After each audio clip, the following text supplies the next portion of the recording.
book on writing, saying that of all the people, all the murders that happen in his books, he got more letters about Cujo dying than anything else.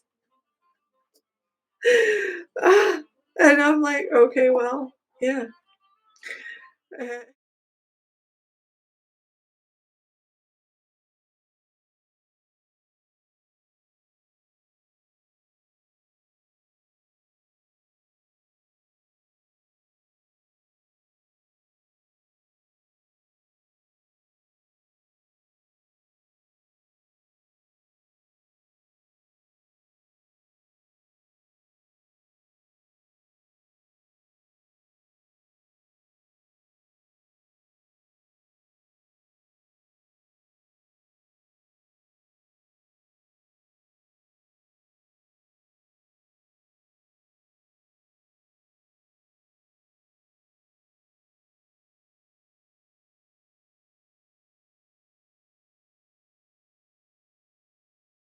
Hi, how are you?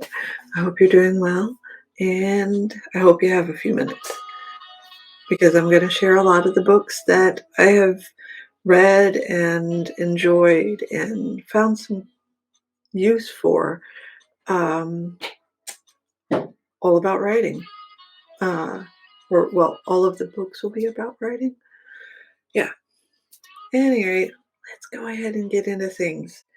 Um, so, one of the first ones is Bring Your Fiction to Life.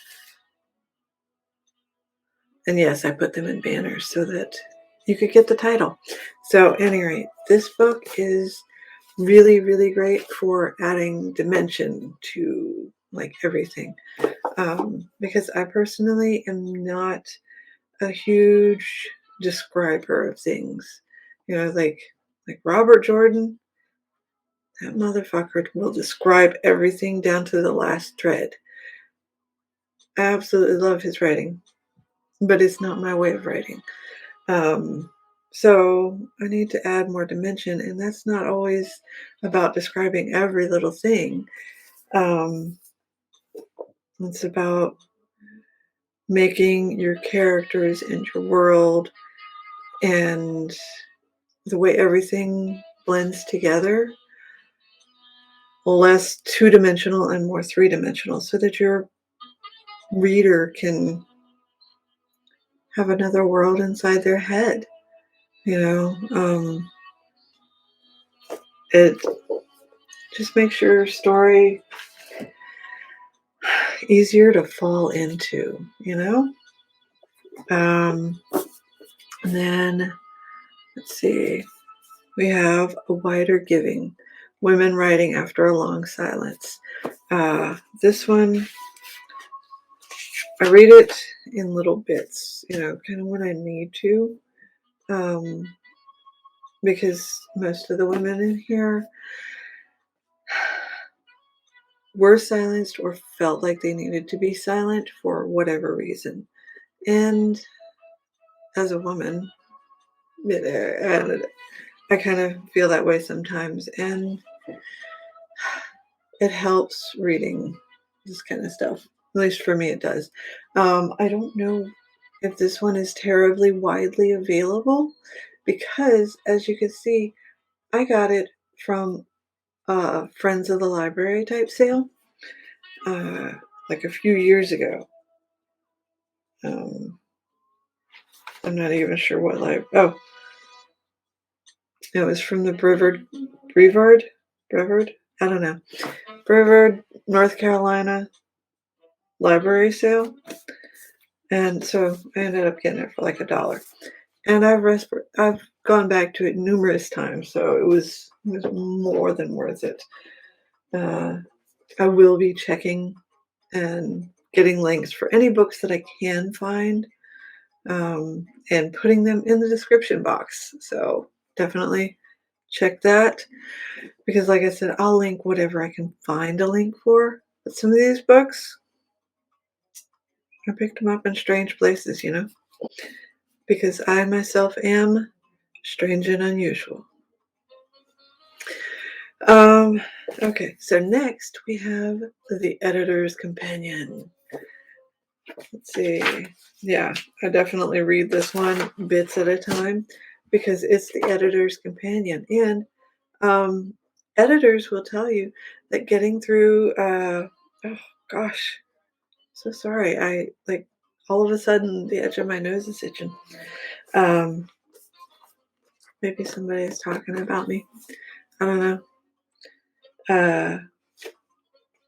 But editors will tell you that books on editing are their manuals, and even really great written ones can get kind of hard to get through. You know, your brain needs a break. It's learning basically. So yeah, The Editor's Companion. It's actually a really great book, and I definitely go back to it and read small bits because I learn better that way. Oh.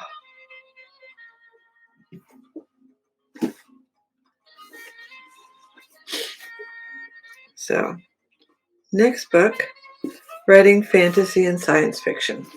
And this is not a bad book in any way. And a lot of people, I think, will find um, the reference in the back, or the reference, which is part 4, which is like the majority of the book. I think a lot of people will find that really useful. It has a lot of great sections in it, but that first section is really all I read. Chapters 1 through 4 there. That's what I read. And I found that to be really useful. I did look at the rest of it, and it wasn't quite the direction that I wanted to go in, so I'm not. And now we have one of my favorites, one that I use so much, thinking like a romance writer. Dahlia Evans has written A Gold Mine for You. So I highly advise going to get this one. It is absolutely worth it. I mean, it's not a big book, but if you need a second word for butthole, Dahlia's got you covered. If you're tired of using the same word over and over for vagina, Dahlia's got you covered. You need new words for boobs, she's there for you.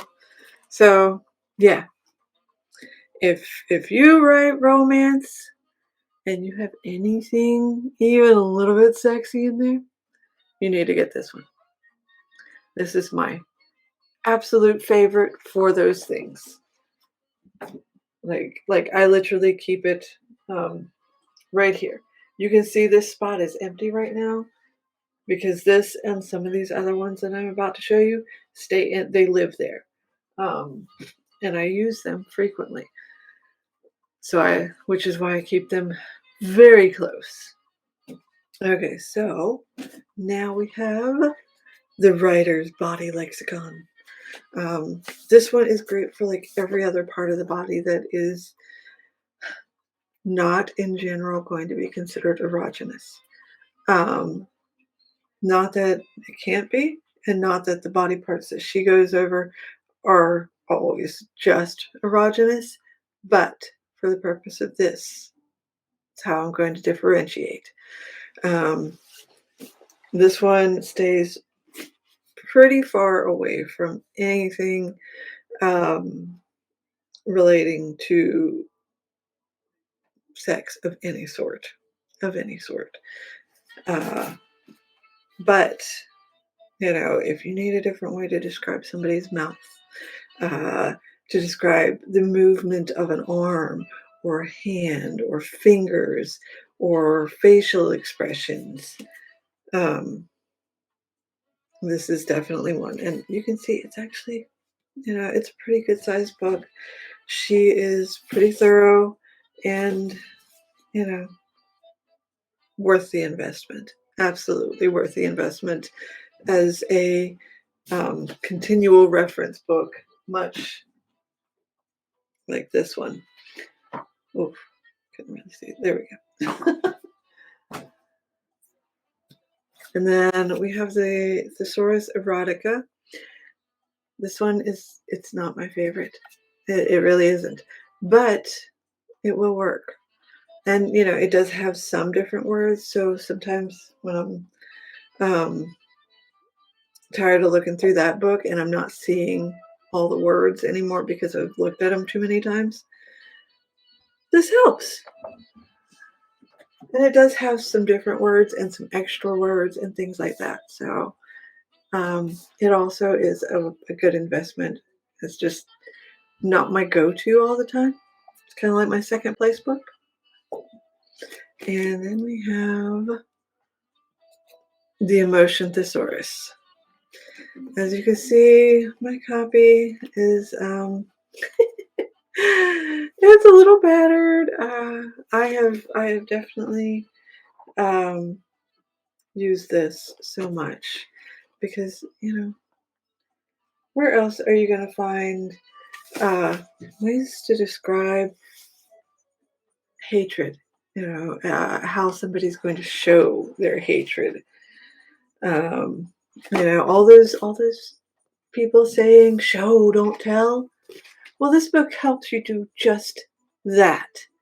It helps you fucking show and not tell.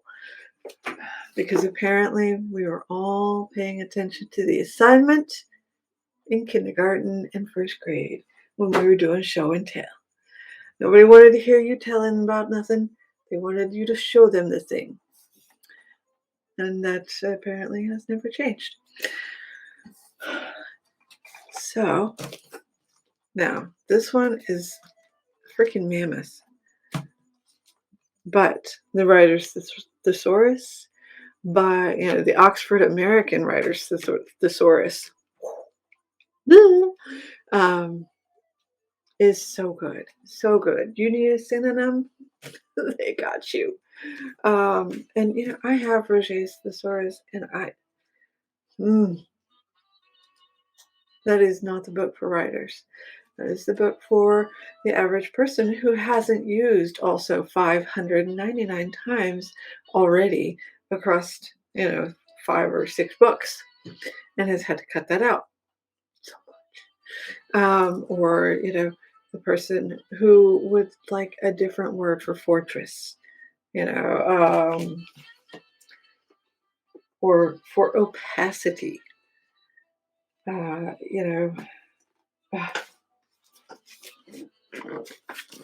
like this, it is just a thesaurus.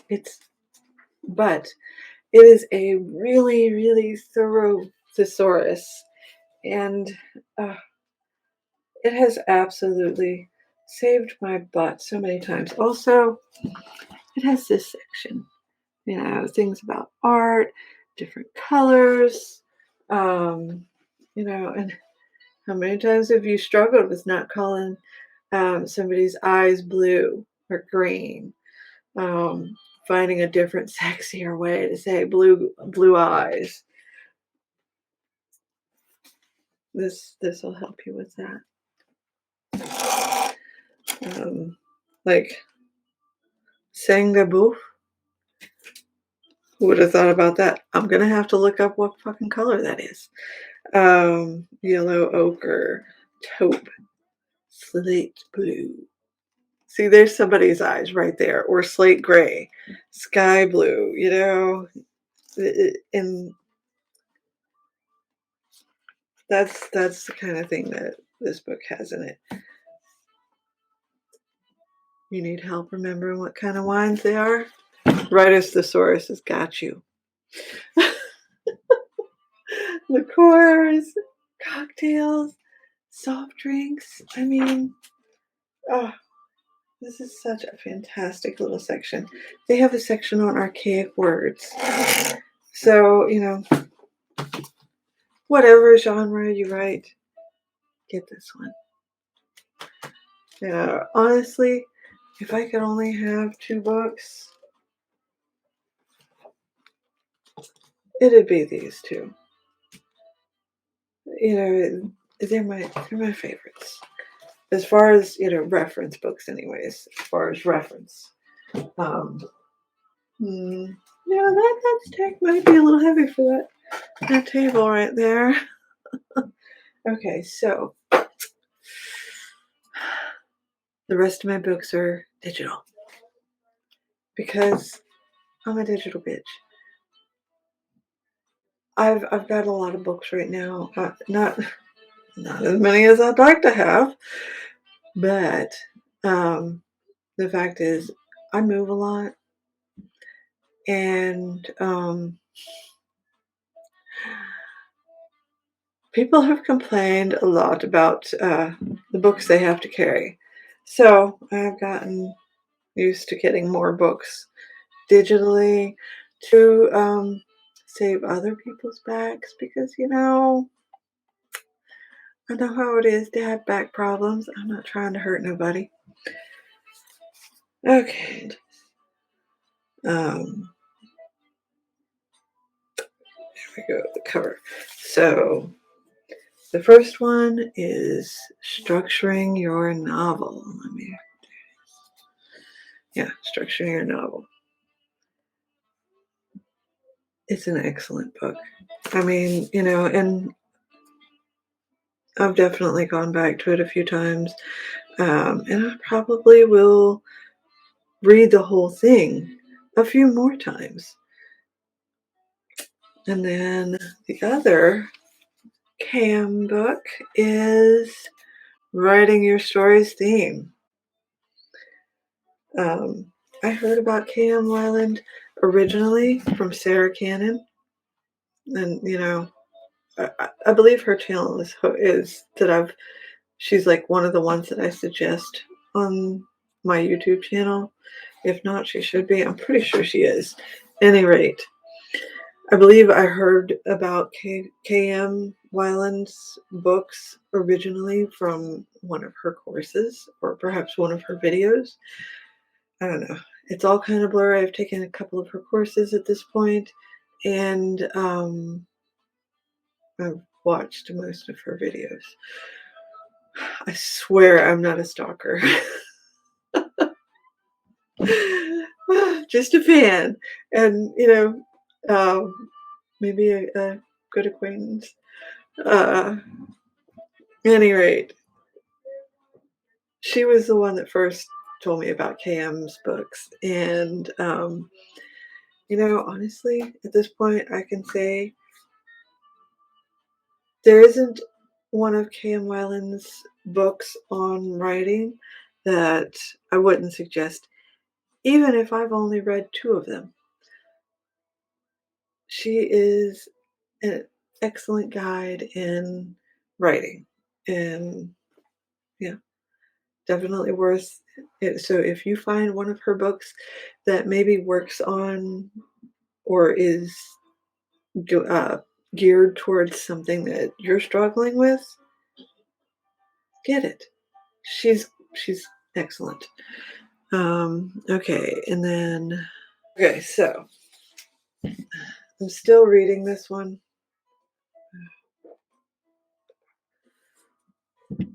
It's yes. There we go. How to Keep Writing with a Full-Time Job. And there's a lot of time management stuff in here and things like that are just really useful whether or not you have a full-time job. Me personally, I have a part-time job. I babysit my grandchild. I have a household to take care of.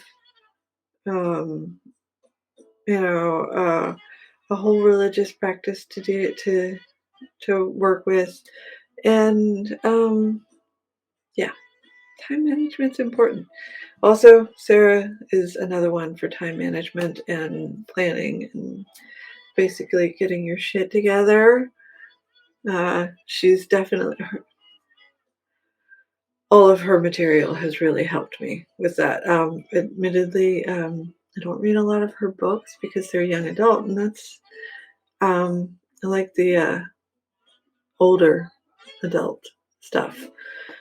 Although she is a fantastic writer, and I have read some of her books. They're just not the genre I prefer.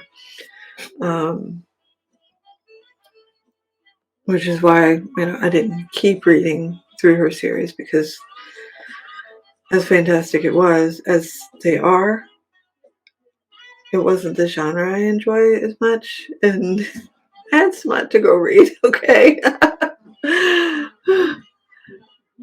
Okay, and then this one is actually by Alexandra Bigworth. Alexa Bigworth. Jeez, I'm getting those two confused, and I haven't even actually met them in person, but I see them online all the time. I follow both of them. Alexa Bigworth. Um, she did a Ditch the Fear and Just Market It. The 90-Day Power Plan, and it's a fantastic book about marketing. I don't do all of the things that are in here because that's just not the way that I market. But it's a great book, and I did learn a lot of good things from it. So, that helped me to enhance the things that I do. I do. Am I 12? Yes. Okay, so now then, this one.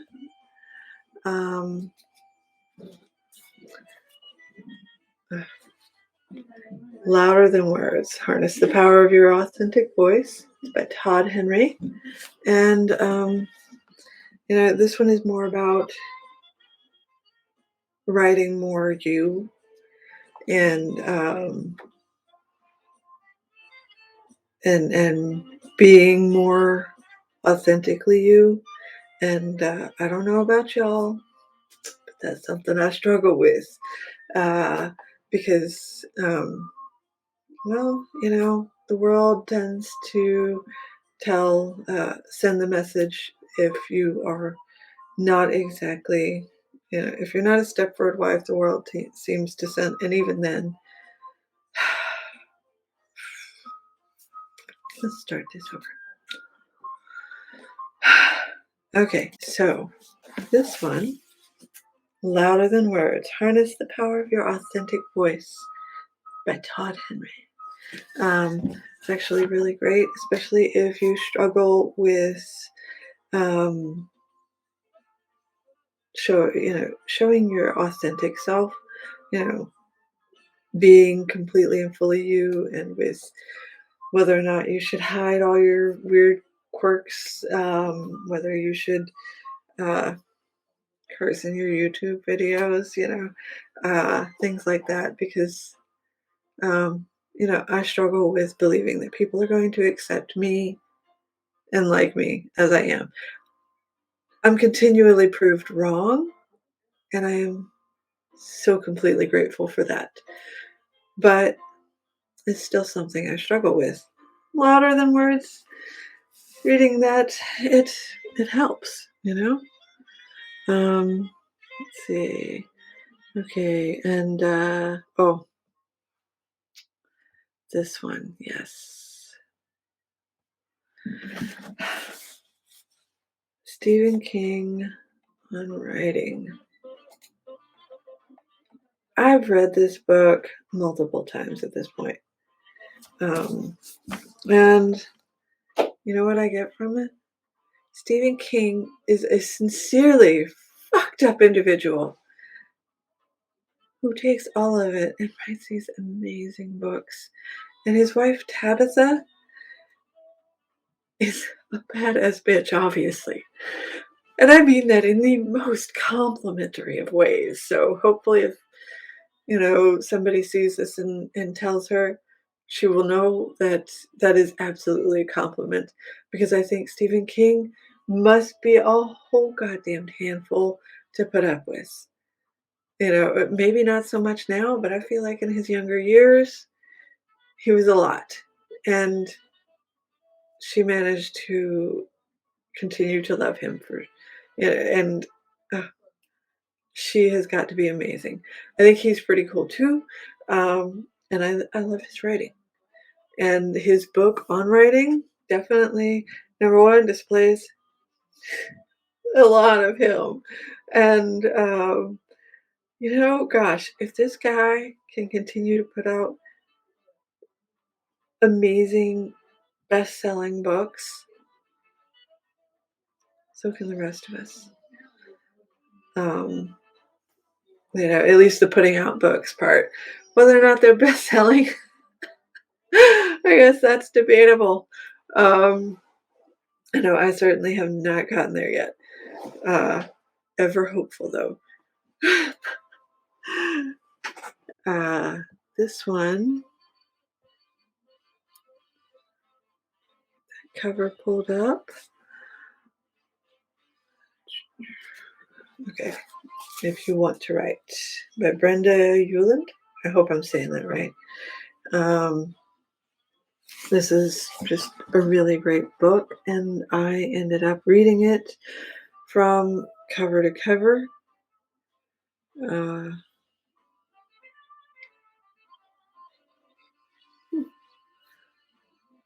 I hadn't looked through the beginning of the book, so I didn't realize that she had a whole other best-selling ebooks that are nonfiction. So, but she has chapters like "Everybody is talented, original, and has something important to say," and that's absolutely true. We all have something important to say. The trick is finding the person that it's important to, or the persons in this case, and that applies to fiction too. I firmly believe that fiction books has the power to change the way people think, because we absorb these entire worlds into our psyche, and are we absorbing? No matter what genre you read, you end up with a certain path through it, rough, a basic path overall. And, then we have this one, which is definitely specific to my romance writers. And you're about to see why. Yes, How to Write Hot Sex Scenes. Tips from multi-published erotic romance authors. Edited by Shoshana Evers. And I sincerely hope I pronounced your name right, Shoshana. I don't think that you'll ever see this, but if you do, and I pronounced it wrong, my apologies. But yeah, this is an excellent book for, and they're not going to teach you word for word how to write a sex scene, but they help you to have better tools for writing those scenes. And, a bitch can always use a new tool, right? Okay, and then the magical writing grimoire. That's not what I was trying to do. This one definitely also will not be for everybody, but it kind of helps me with bringing my writing into other practices. And, all writing is good practice for writing your books. And as a writer, words on paper are the way I get things across the best. Would you like me to fuck up saying something? I'm your girl. You want it on paper? I can get it across clearly, succinctly, and in a way that the majority of people will be able to understand. So, yeah. Oh, and let's see. Also, there is another author who I have read bunches of his books, blah, and he's one of the few males whose books I read. And I'm not going to put a book title up because I own multiple of his titles, and it would just really make the video way too long to include all of them. So I'm just going to put one up here, and the author is David Gaughran. Gaughran? I'm not sure. I think I'm butchering his fucking last name. And David, if you ever happen to see this, I apologize. I will link David's website in the description box.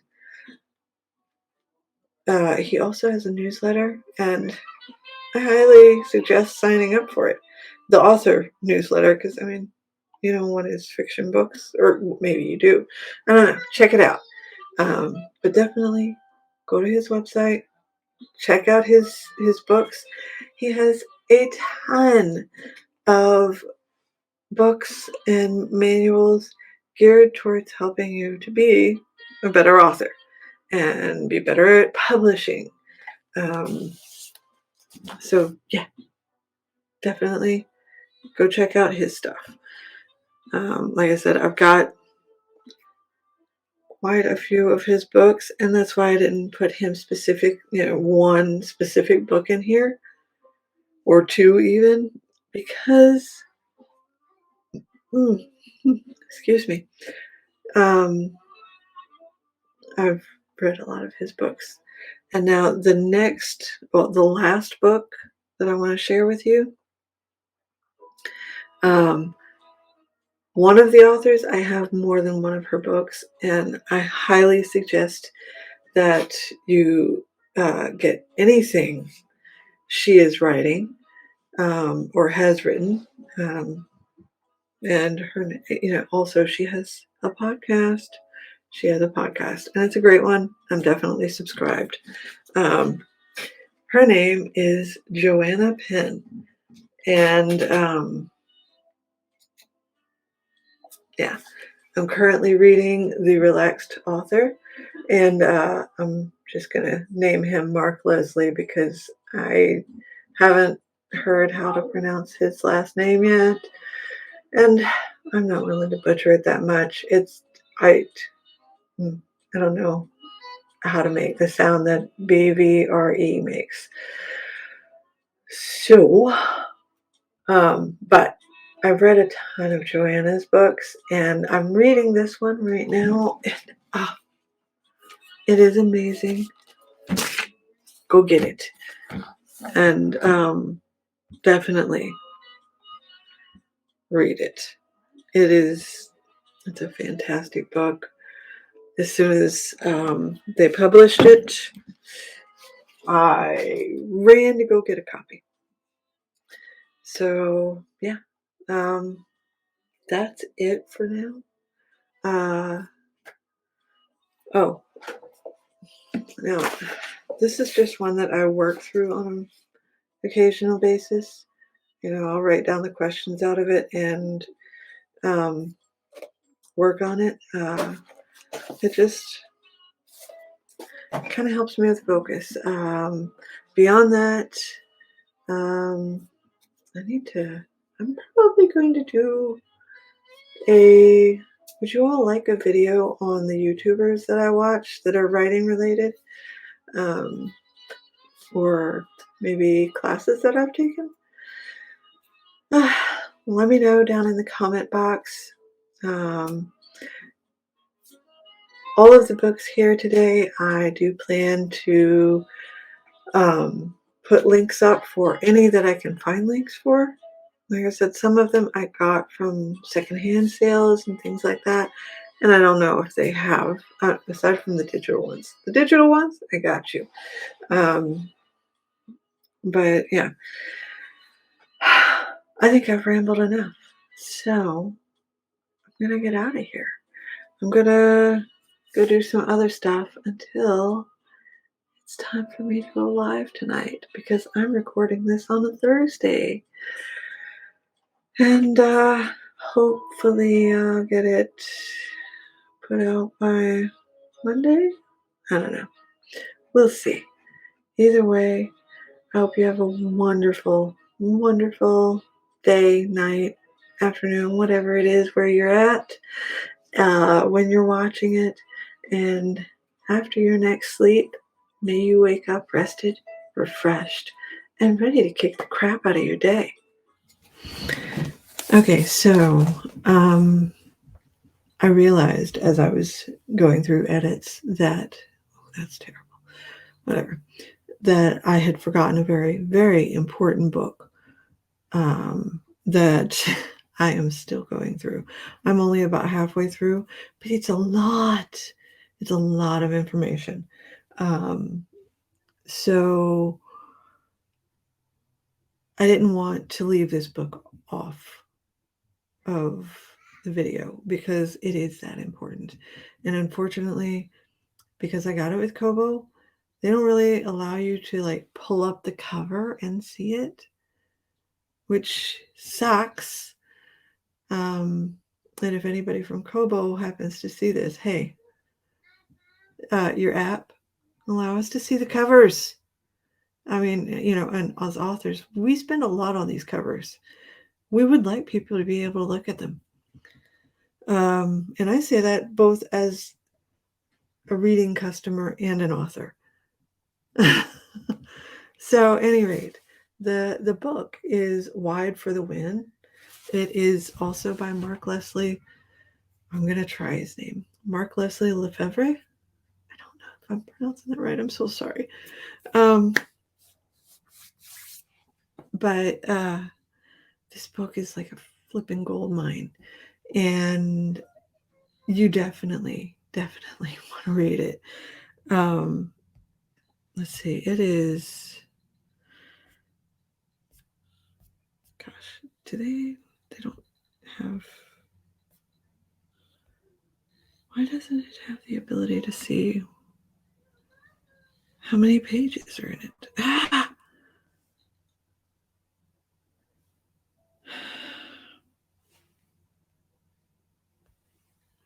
This is part of my issue with Kobo. I love Kobo. I really do.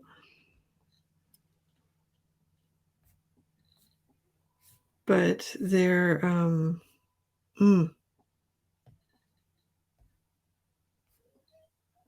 their interface leaves a lot to be desired. So much.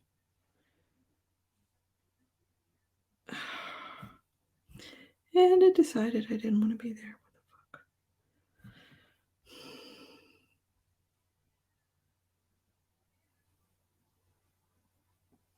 It doesn't let me...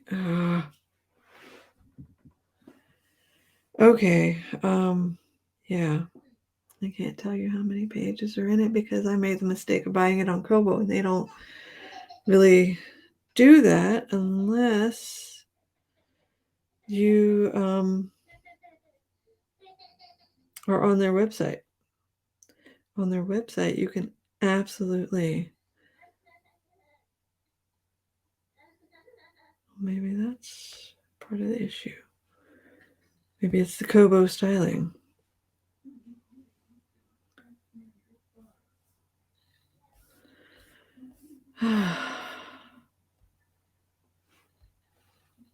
Yeah, they only show you how many pages you are in a section. And I find that wildly frustrating. So I'm going to stop. I mean, honestly, I can't even get back to the page I was on before I started trying to find the cover. So, yeah. At any rate, this is a fantastic book, and I highly recommend it. Whether you're wide or not, I mean, I feel like being wide is definitely the better way to be. But that's my opinion. He also has a ton of great books that are absolutely worth the read and will teach you a lot as far as his nonfiction stuff, specifically for writers. So, yeah. All right. I'm going to end this. I feel like it's already gone on way too long. Thank you. And let's go back to the end of the video.